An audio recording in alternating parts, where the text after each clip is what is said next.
जन्म कथा।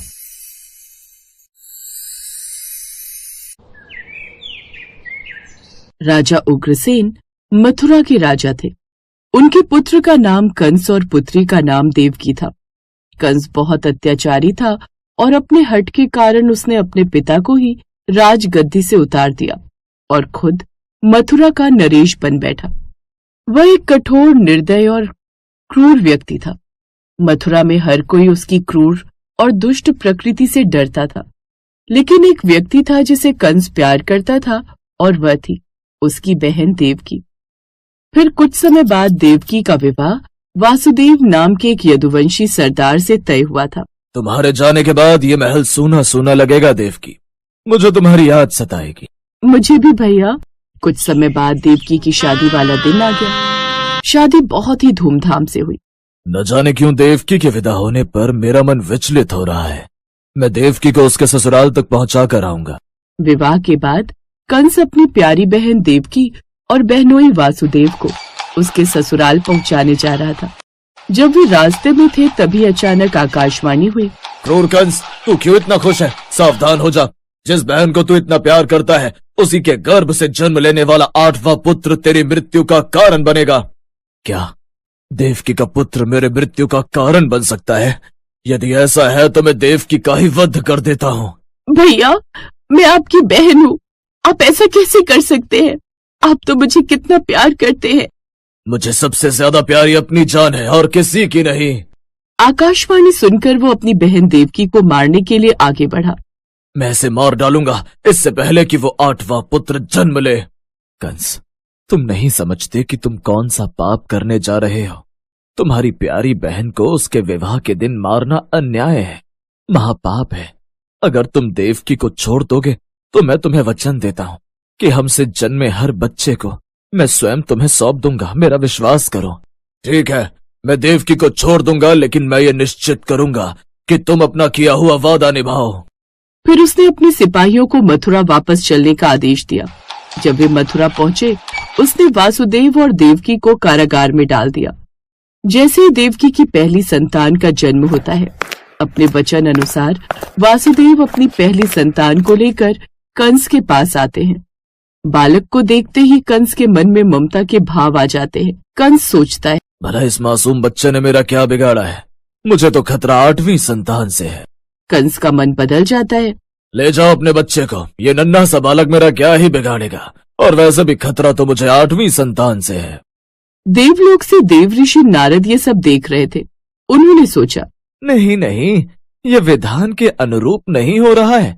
अगर कंस के मन में ममता जाग गई तो भगवान अवतार कैसे लेंगे? भगवान विष्णु को जन्म लेने के लिए कंस को बाकी संतानों की बलि देनी ही होगी। इसके पश्चात देव ऋषि नारद जी कंस से मिलने आते हैं। नारद जी के एक हाथ में एक कमल का फूल रहता है। कंस, मुझे ये बताना, इस फूल की पहली पत्ती कौन सी है और 8वीं पत्ती कौन सी है? इसकी तो हर पत्ती पहली और हर पत्ती 8वीं है। वही मैं भी कहना चाहता हूँ। तुम्हें क्या पता उस आकाशवाणी ने कैसी गिनती कराई हो? ऐसा भी तो हो सकता है इस कमल के फूल की तरह पहली संतान ही 8वीं संतान हो। ये सुनकर कंस कारागार में जाता है। कंस ने देवकी से बच्चा छीन लिया और उसके पैरों को पकड़ लिया और फिर उसने उसे जमीन पर पटक दिया। वो बच्चा उसी क्षण मर गया। इसके बाद कंस ने 7 बच्चों को भी इसी तरह मार डाला। समय बीतता गया। देवकी 8वीं बार गर्भवती हुई। क्या मेरी आने वाली संतान भी मारी जाएगी? हे भगवान विष्णु, कुछ चमत्कार करो। प्रभु, उस क्रूर कंस से हमारे पुत्र को बचाओ। श्रावण मास की अष्टमी तिथि थी। मथुरा में एक भयानक तूफान उठा। मूसलाधार बारिश हो रही थी और आकाश काले बादलों से ढका हुआ था। देवकी 8वें बच्चे से गर्भवती थी। अचानक भगवान विष्णु उनके सामने प्रकट हुए।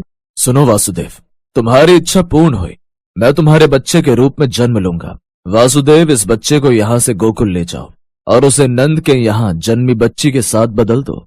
ऐसा कहकर भगवान विष्णु अंतर ध्यान हो गए और मध्य रात्रि में एक बालक का जन्म हुआ। देवकी, देखो, जंजीरें खुल गई हैं। ये एक चमत्कार है। देवकी, जल्दी मुझे बच्चा दे दो। मैं इसे हमारे मित्र नंद के घर गोकुल ले जाऊंगा।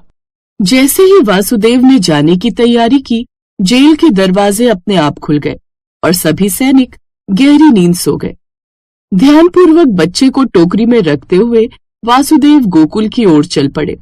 वासुदेव के पीछे शेषनाग थे, जो भगवान विष्णु के सिरहाने वैकुंठ में रहते थे। उन्होंने अपने फन को बच्चे की टोकरी के ऊपर फैला दिया, जिसे वासुदेव ने अपने सिर पर उठा रखा था। जल्द ही वासुदेव यमुना नदी के किनारे पहुंच गए और आश्चर्यजनक रूप से यमुना नदी ने उन्हें रास्ता दे दिया। वासुदेव गोकुल पहुंचे, जहां नंद की पत्नी यशोदा ने अभी अभी एक कन्या को जन्म दिया था। वासुदेव ने कृष्ण को बच्ची के पालने में रख दिया और बच्ची को धीरे से अपने साथ ले लिया और फिर कालकोठरी में वापस लौट आए। रक्षकों को जगाते हुए बच्चे के रोने की आवाज उनके कानों तक पहुंची। शिशु के रोने की आवाज सुनते ही रक्षकों ने तुरंत इस खबर को राजा कंस तक पहुंचाया।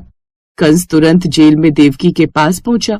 देवकी, मुझे बच्चा दे दो। ये तो एक कन्या है, और एक कन्या कैसे तुम जैसे एक महान योद्धा को क्षति पहुंचा सकती है? इसे छोड़ दो भाई, इसे छोड़ दो। लेकिन कंस उनकी किसी भी विनती को सुनने के लिए तैयार नहीं था। जैसे ही उसने उस बच्ची को अपने हाथों में लिया, वो बच्ची उसके हाथ से फिसल गई और हवा में उड़ गई। अरे ओ दुष्ट कंस, एक निर्दोष बच्ची को मारने में तू अपनी बहादुरी समझता है? तुझे मारने वाला गोकुल में सुरक्षित है। समय आने पर वो तुझे ढूंढ लेगा और तुझे तेरे सभी पापों के लिए दंड देगा। ऐसा कहकर देवी दुर्गा अंतर्ध्यान हो गई। माँ दुर्गा के कथन सुनकर कंस भयभीत हो गया। इस तरह भगवान कृष्ण का जन्म हुआ और उस दिन के बाद से गोकुल में भगवान कृष्ण के जन्मोत्सव पर